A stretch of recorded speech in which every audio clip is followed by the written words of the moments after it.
People lie with their words, but their actions reveal the truth. You are being deceived daily, not always with malicious intent, but consistently. In negotiations, in relationships, in the workplace, you are surrounded by a fog of pleasantries, half-truths, and carefully constructed narratives. Most people navigate this fog blindly, reacting only when the deception becomes a collision. They listen to what is said, and they are led astray. This is a failure of perception, a failure to see what is truly there. The legendary swordsman Miyamoto Musashi survived 61 duels to the death. He did not achieve this through brute force alone.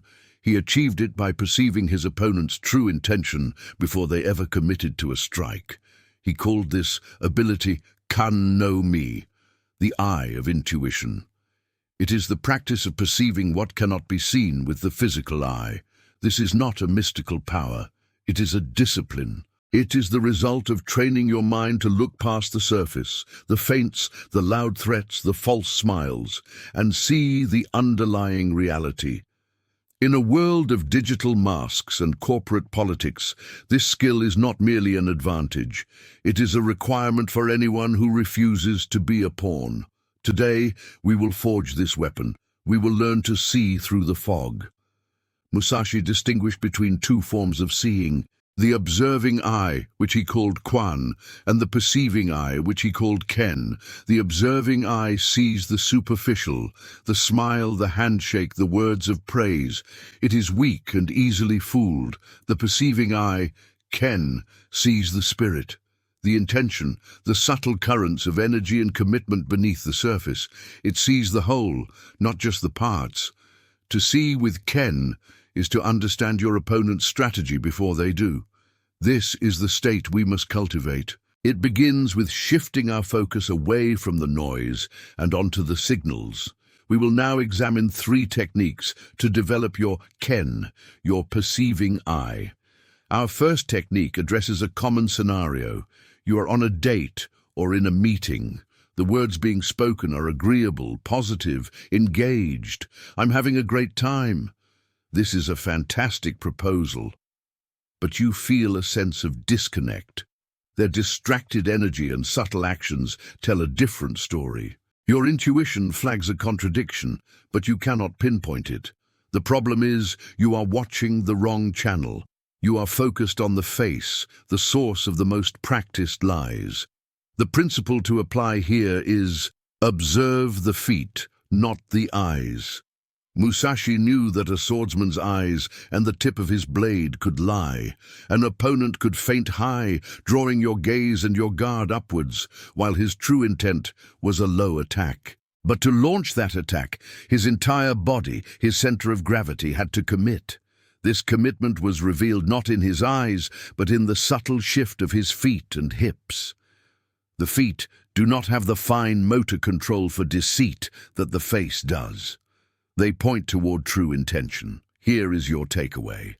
In your next conversation, make it a point to discreetly notice the other person's feet. Are they pointed toward you, mirroring your own stance? This signals engagement and rapport. Or are they angled away, toward the door, toward the exit? This is the body's unconscious attempt to flee the interaction, no matter what words are being spoken.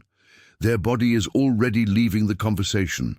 Look at the foundation, not the facade. The feet will show you where the mind truly wants to go. This level of observation requires a quiet mind. The world is loud, designed to distract you. If you find this approach to focused perception valuable, take a moment to consider where else in your life a lack of true seeing is costing you. The principles are universal. Now, for our second scenario, a salesperson, a boss, or a political advocate is using high-pressure tactics. They fill the air with a constant stream of words, benefits, urgent deadlines, and social proof. There is no room for you to think.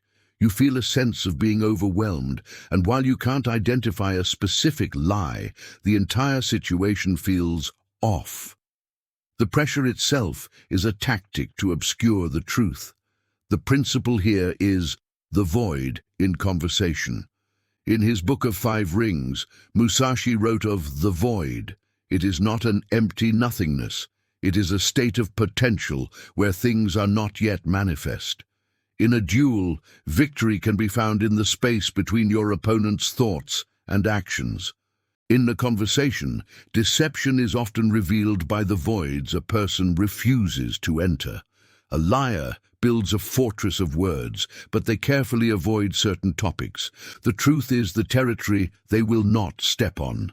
Their frantic talking is a wall built around an empty space. This is your action. When you feel pressured by a torrent of words, do not meet their energy. Instead, create a void. Ask a simple, direct question about a topic they seem to be avoiding. And then, be silent. Hold the silence. An honest person will use the space to give a considered answer. A deceptive person will become deeply uncomfortable. They will rush to fill the void with more noise, more deflection, more pressure. Their frantic need to fill the silence reveals the very weakness they are trying to hide. Listen to what is not being said. The truth is in the void. Our final technique addresses the most subtle form of deception. A co-worker praises your project to your face, but you suspect they are undermining you to your boss. The words are correct, the smile is in place, but an internal alarm is sounding. The performance is good, but it is still a performance, and every performance has flaws. The principle is called the disturbance in rhythm. Every living thing has a rhythm, a natural cadence to their breathing, their speech, their movement. Musashi understood that a duel was a battle of rhythm. A calm, centered warrior maintains a steady, powerful rhythm. An opponent who is fearful, uncertain, or planning a feint will have their rhythm disturbed. It is a momentary break, a subtle dissonance. This break is the opening. A lie is a dissonance between belief and action. It requires mental energy to maintain, and this effort causes a disturbance in a person's natural rhythm. Here is your practice. When you speak with someone, first observe their baseline, their normal pace of speech, their typical posture, the way they gesture, their blink rate. Do not judge, simply observe. This is their natural rhythm. Then introduce a critical variable. Ask a direct question about their motives or actions. Did you support my proposal in the management meeting? And then watch. Look for the break in cadence, a sudden shift in posture, a vocal pitch that goes slightly higher, a blink rate that speeds up or freezes entirely, a hand gesture that starts, then stops. This is the glitch in their programming. It is the physical manifestation of the mental effort required to suppress the truth and project a lie. Do not listen for the lie. Watch for the disturbance it creates. To see the truth is not to be paranoid. It is to be clear. It is to remove the fog so you can walk a straight path. Musashi's kan no mi is not a gift you are born with. It is a muscle you develop through unyielding discipline and focused practice. Observe the feet. Listen to the silence. Detect the disturbance in rhythm.